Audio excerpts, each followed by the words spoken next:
Hi folks, I'd like to welcome you to our next interview. It's great to meet some of the team that are involved in leading church into growth, especially around Yorkshire. And in case you don't know me, I'm Ashley. I'm the Synod Evangelist for the Synod of Yorkshire in the United Reformed Church. And today I've got Gill with me. Hi Gill. Hello Ashley. How are you doing? I'm not too bad. I'm okay, thanks. Yeah. Good. You surviving lockdown? Well, only just. I haven't enjoyed it. I'm not enjoying it. Yeah, I've been told that the only people that really enjoy it really didn't mix with people beforehand either. So I think it's really highlighted for me how much I do enjoy going out and being with people and meeting people. Absolutely. Yeah. Well, tell us a bit about yourself, Gill. Tell us your full name, where you're from, and all that kind of stuff. Well, I'm Gill Chapman, and I live in Otley, West Yorkshire, and I go to the Bridge United Reformed Church in Otley. I've lived here for about 30 years, so I've been to the Bridge for all of that time. Excellent. It's a nice place to be, is Otley. We don't now, but we used to visit Otley quite a lot because it's just a lovely place to be. It is. It is a very nice place to be. It's got a real community spirit about it. It's got shops. It's got shops where when you go in, they know you and you know them, and you can't walk around Otley without meeting people that you know, or at least that used to be the case. Yeah. And I'm looking forward to it being the case again. Absolutely. Oh yeah, even when we've been, often when you're walking around, I see people that I know from the Bridge or whatever. You say hello, especially David. He seems to walk around a lot, does David? But it's great that you can share that with us and this time with us today. So tell me a little bit about how I know you said you've been to the Bridge for 30 years, all of that time, but how did you come to faith in the first place? Well, I'm one of those people who was brought up in the church, almost quite literally. My dad was a minister, congregational, then URC. So there was never a time when I didn't go to church. And I think in some ways that's a big advantage, and it's great that you're brought up by Christian parents who take you to church, and then church just becomes a natural part of your life. But it does also mean that it can mean that there perhaps isn't a moment where you think, oh, I wasn't a Christian then, and I'm a Christian now. So in that sense, I think certainly for me, faith came gradually as I grew up and thought about it more and examined my thoughts and feelings more and more. And sometimes I quite envy people who have more of a conversion experience, or whatever you want to call it. I think when you grow up in the church, it is something that almost creeps up on you, and as you mature, your faith matures with you. Would you say then that, because I had the same experience, my mum and dad were part of the church, my dad was a minister, but I think there was a point where I realised it was no longer my parents' faith, it became my faith. Do you think that's what you talk about, that maturing of faith? Yeah, and I think particularly when you're a teenager and you're being very questioning, one thing that I was very conscious of, I suppose when I was about 13, I had a junior church teacher. I think I was in, I suppose what was called then the young people's group. I don't think such things exist now. And I had a junior church teacher who said, you know what, it's fine, it's okay to really question your faith, and also be very critical and questioning of what's in the Bible. You don't, and this was really important for me, that it was fine to say, I really want to get into examining the New Testament. Who wrote this and why and when? And why are there so many things that seem to contradict themselves? You know, and I really got into that whole sort of theological thinking about the Bible. And that for me was really important, because it said to me, you can be a Christian, but you can still be really questioning. And I had an RE teacher at school who in fact was also a URC minister, called Roy Robinson, and he very much said the same thing. You know, you can really examine what you believe and why you believe it and what's in the Bible, and it doesn't mean that you're not a Christian or that you don't have faith. So that for me was really important as a teenager.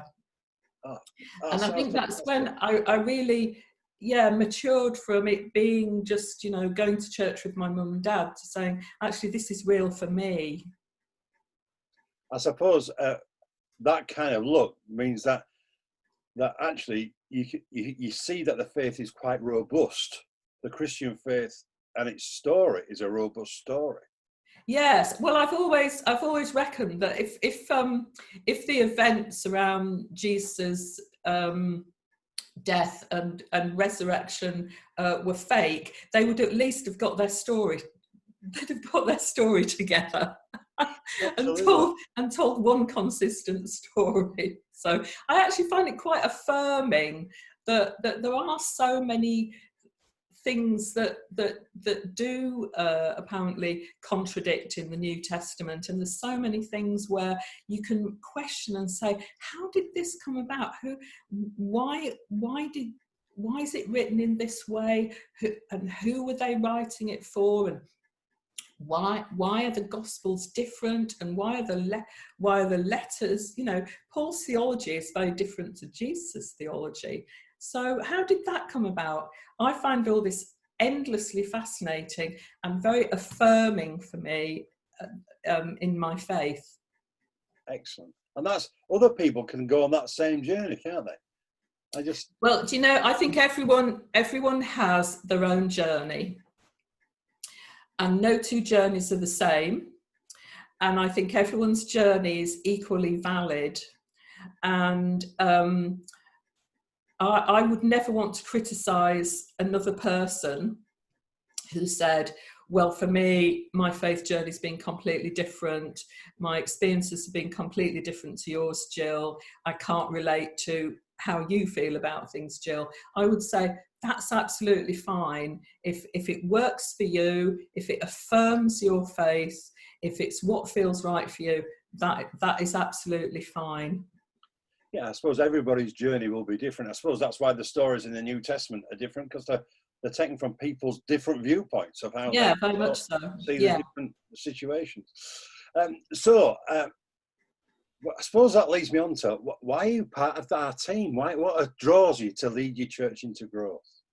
Well, I retired in 2016 after working all my working life in either as a social worker and a social work manager, and then latterly for the last 15 years of my working life, I worked for the NHS as a general manager in Leeds Community Healthcare.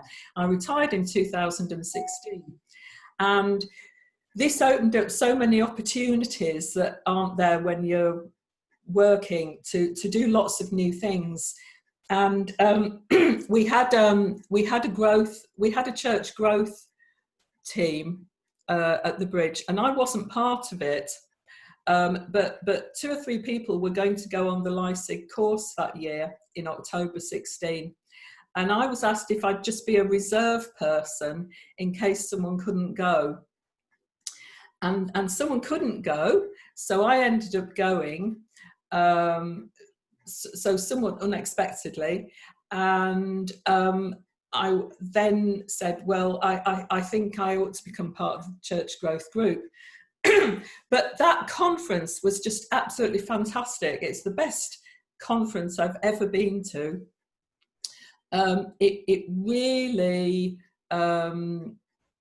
opened up for me all the ways in which you can go back to your church and start the process of growing your church.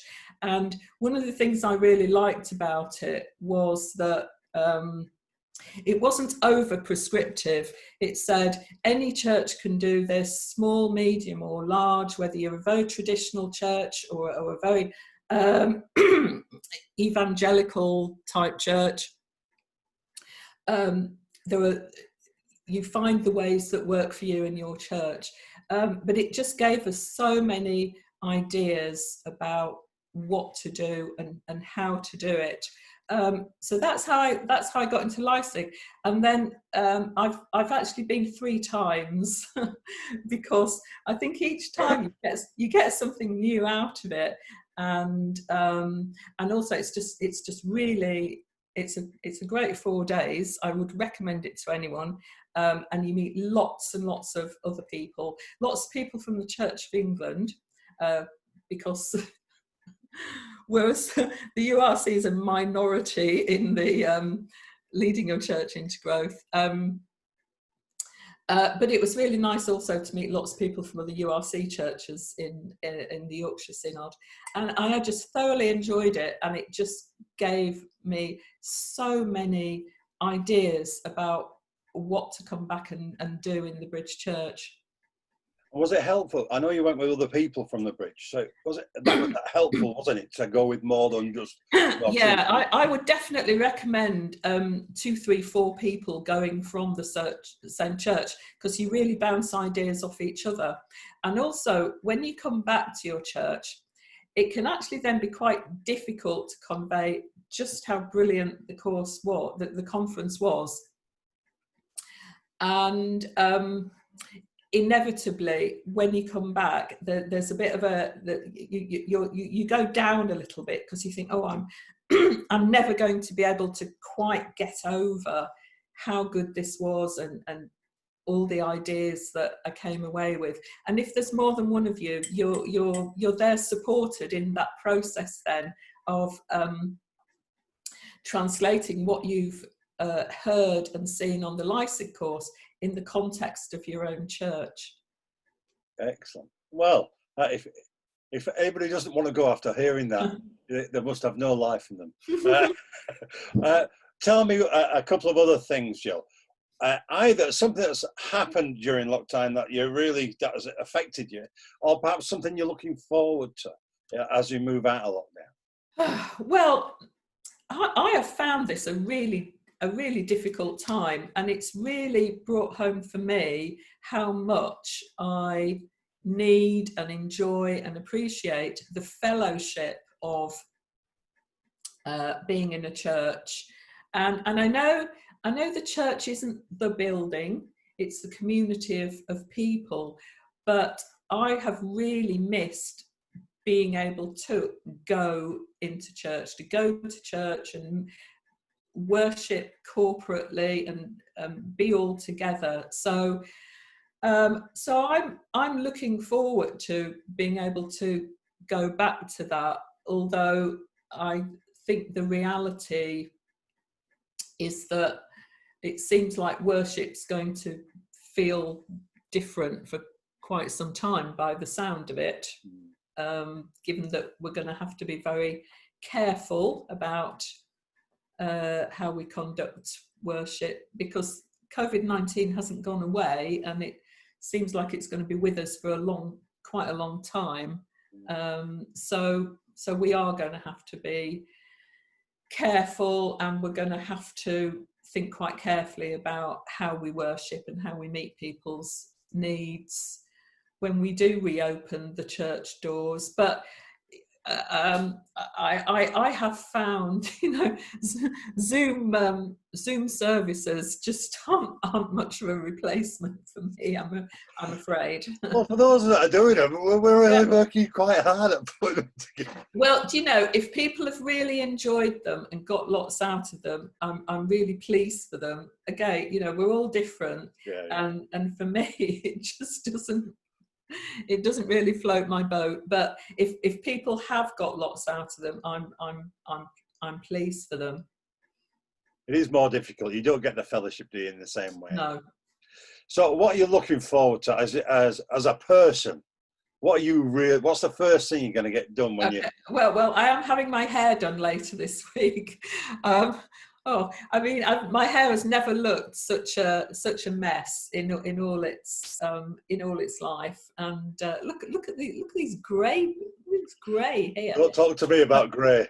Yeah, well, you don't have this issue. So yes, I'm very much looking forward to having my hair done on a very, very, very personal level there.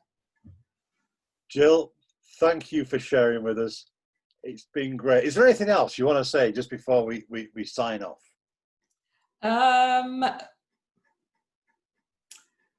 Goodness. No, I don't think so. I think I'll just reiterate again, about leading your church into growth. What I'd say to any church is, any church can do this. You need a group of people who are really determined to do it, and really exercised by faith to really make it work. And you don't have to be a big church. You can be a small church, but if you're really determined to do it, there are things you can do that will grow your church. Brilliant. Thank you, Gill.